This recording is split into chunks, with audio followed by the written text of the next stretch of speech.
예수 사랑 전하세.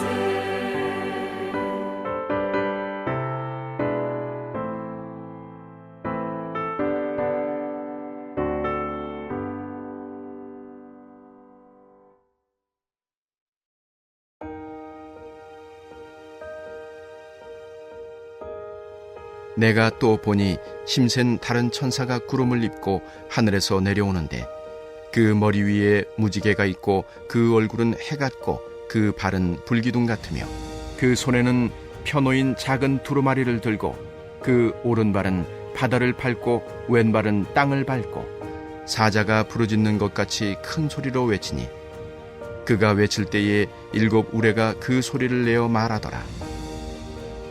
7 우레가 말을 할 때에 내가 기록하려고 하다가 곧 들으니 하늘에서 소리가 나서 말하기를 7 우레가 말한 것을 인봉하고 기록하지 말라 하더라.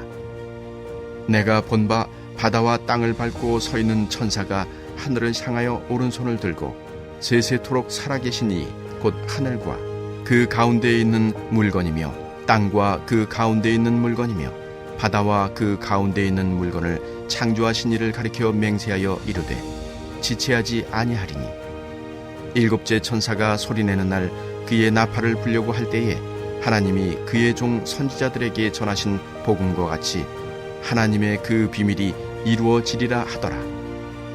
하늘에서 나서 내게 들리던 음성이 또 내게 말하여 이르되 네가 가서 바다와 땅을 밟고 서 있는 천사의 손에 펴놓인 두루마리를 가지라 하기로 내가 천사에게 나아가 작은 두루마리를 달라 한즉 천사가 이르되 갖다 먹어버리라. 내 배에는 쓰나 내 입에는 꿀같이 달리라 하거늘 내가 천사의 손에서 작은 두루마리를 갖다 먹어버리니 내 입에는 꿀같이 타나 먹은 후에 내 배에서는 쓰게 되더라. 그가 내게 말하기를 네가 많은 백성과 나라와 방언과 임금에게 다시 예언하여야 하리라 하더라. 할렐루야. 우리와 함께 하시는 하나님을 찬양합니다. 말씀으로 여는 하루의 새로운 본문인 요한계시록이 시작되고 제가 2장의 말씀을 함께 나누면서 드렸던 이야기가 종말의 신앙을 가진 그리스도인이 되어야 한다 였습니다. 다시 한번 복귀한다면 말세의 신앙은 현재를 살아가는 신앙인이 아니라 세상의 끝을 기다리면서 이후의 삶만 바라보며 지금 이 땅에 나를 보내신 하나님의 뜻의 의미를 두기보단 죽어서 가게 될 그곳만 바라보면서 영생만을 바라보는 신앙이 바로 말세 신앙이라고 말씀드렸습니다. 그렇다면 종말의 신앙은요? 한마디로 요약하자면 오늘이 마지막인 것처럼의 신앙입니다.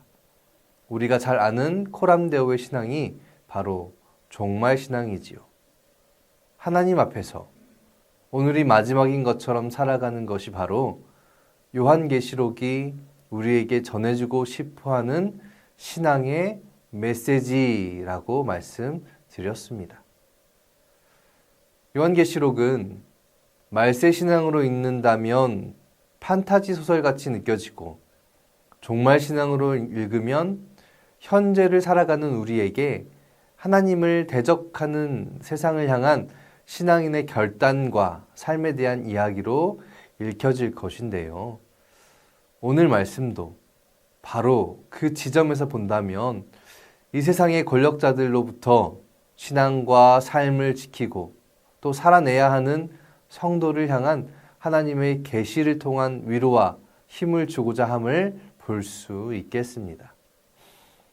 요한계시록 10장은 6번째 나팔과 7번째 나팔 사이에 위치하는 본문입니다. 7번째 나팔은 하나님 나라의 완성을 의미하는데요. 이는 요한계시록의 큰 주제인 이미와 아직을 가장 잘 보여주는 대목입니다. 이미와 아직은 하나님의 역사가 펼쳐져 왔고 이제 그 역사가 마무리되는 시점의 간극을 뜻하는 주제입니다.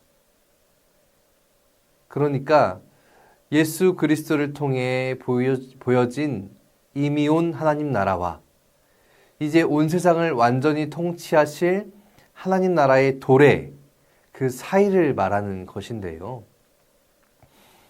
곧 예수 그리스도를 통해 계시된 하나님 나라를 살아가며 또 이 땅을 통치하실 하나님 나라를 기대하는 우리 그리스도인의 삶의 모습을 뜻하는 것이 바로 이미와 아직이라는 것입니다. 곧 요한계시록은 미래의 어느 한 시점에 이루어질 상상 속의 장면을 그려내는 책이 아니라 곧 그러니까 현재를 살아가는 우리에게 힘과 권력으로 그들만의 기준과 잣대와 판단으로 그리스도인의 신앙과 삶을 위협하는 세상에 대하여 저항하는 그리스도인의 삶을 보여주는 정말 신앙의 책이 바로 요한계시록입니다. 오늘 말씀의 시작은 이렇습니다. 강한 천사가 구름을 입고 무지개를 머리에 두르고 하늘에서 내려온다. 이 표현은 하나님의 절대적인 권위를 상징하면서 또 로마 제국의 황제의 권위를 무너뜨리고 진정한 권위는 제국이 아닌 하나님께 있음을 선언하는 장면입니다.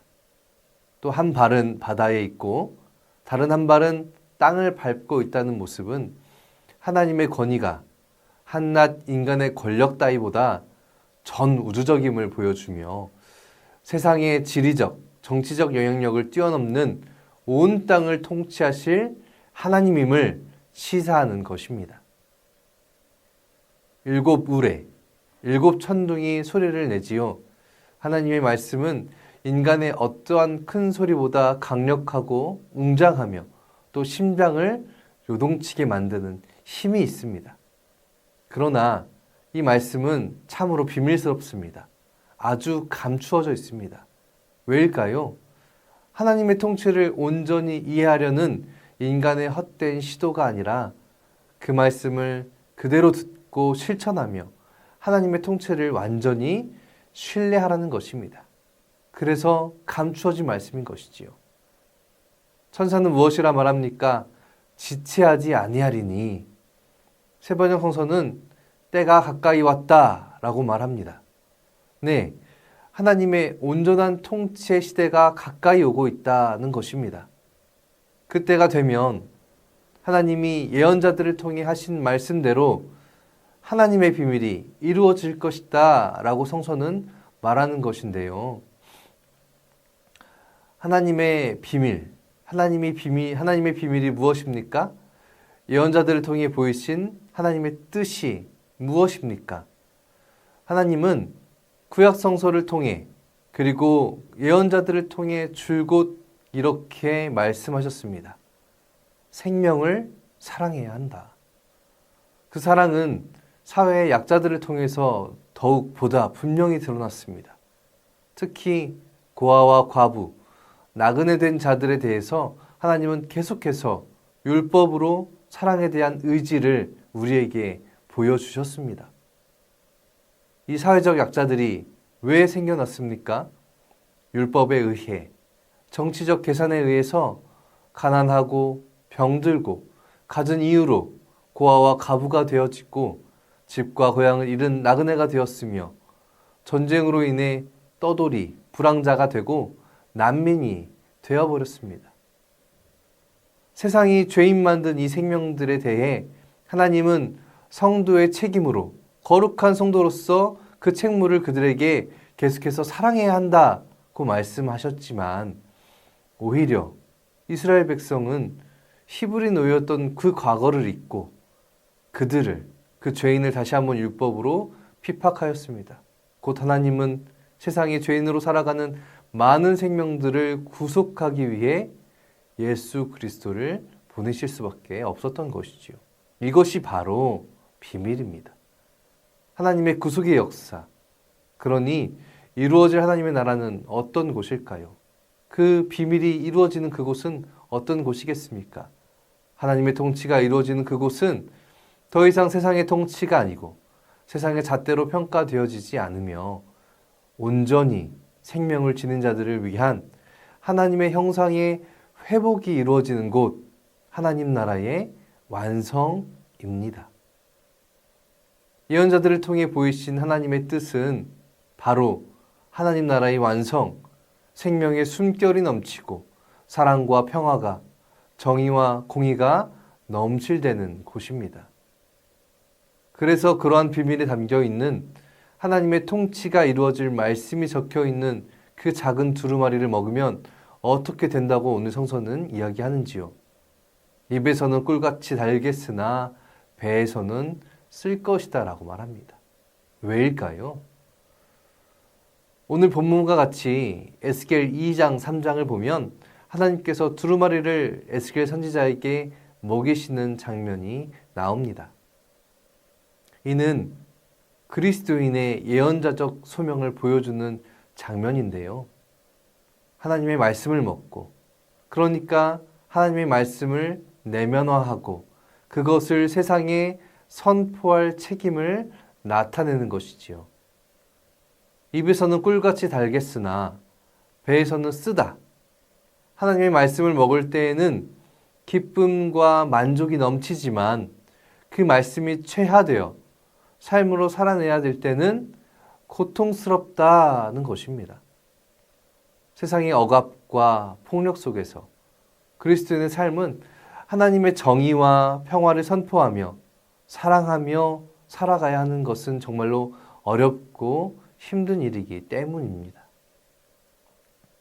이 땅을 살아가는 우리에게 세상의 기준에 따라 세상의 기치를 향해 살아가는 것이 훨씬 더 쉬워 보일지 모릅니다.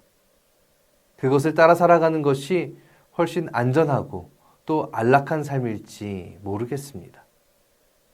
그러나 그 길은 사망으로 가는 길입니다.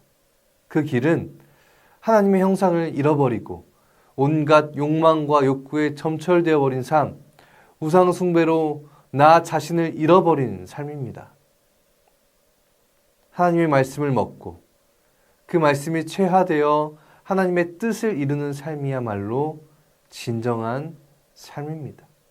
가치 있는 삶입니다. 그것이 바로 생명의 삶입니다.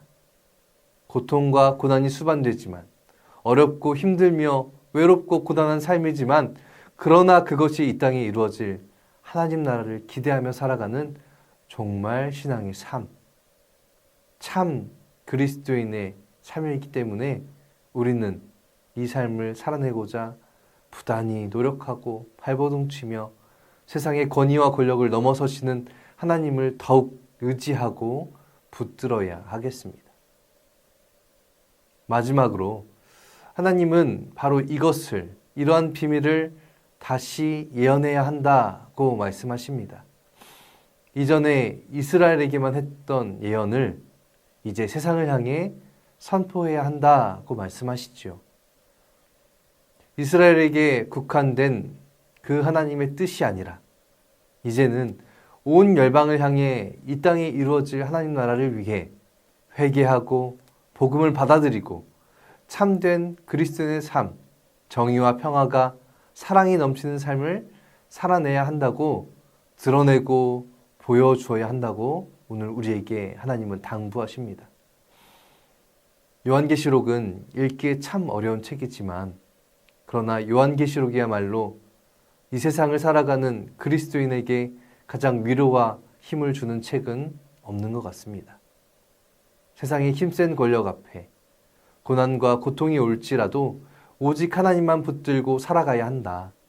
그러나 그 크신 하나님이 세상을 이기셨고 또 우리와 함께 계신다는 그 말씀을 붙들고 오늘 하루도 세상에 대하여 승리하는 저와 여러분이 되기를 간절히 소망합니다. 하나님이 우리와 함께 계십니다.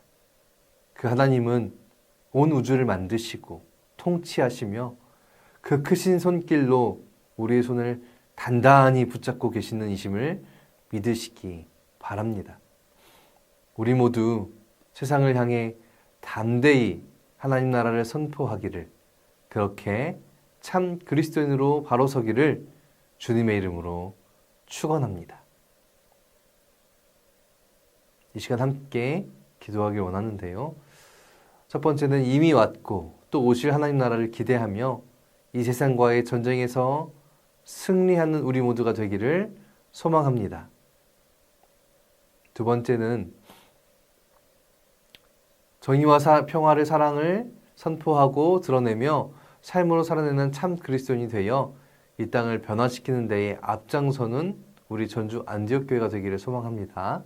첫 번째 기도 제목입니다. 두 번째는 새 성전 건축을 위해 기도합니다.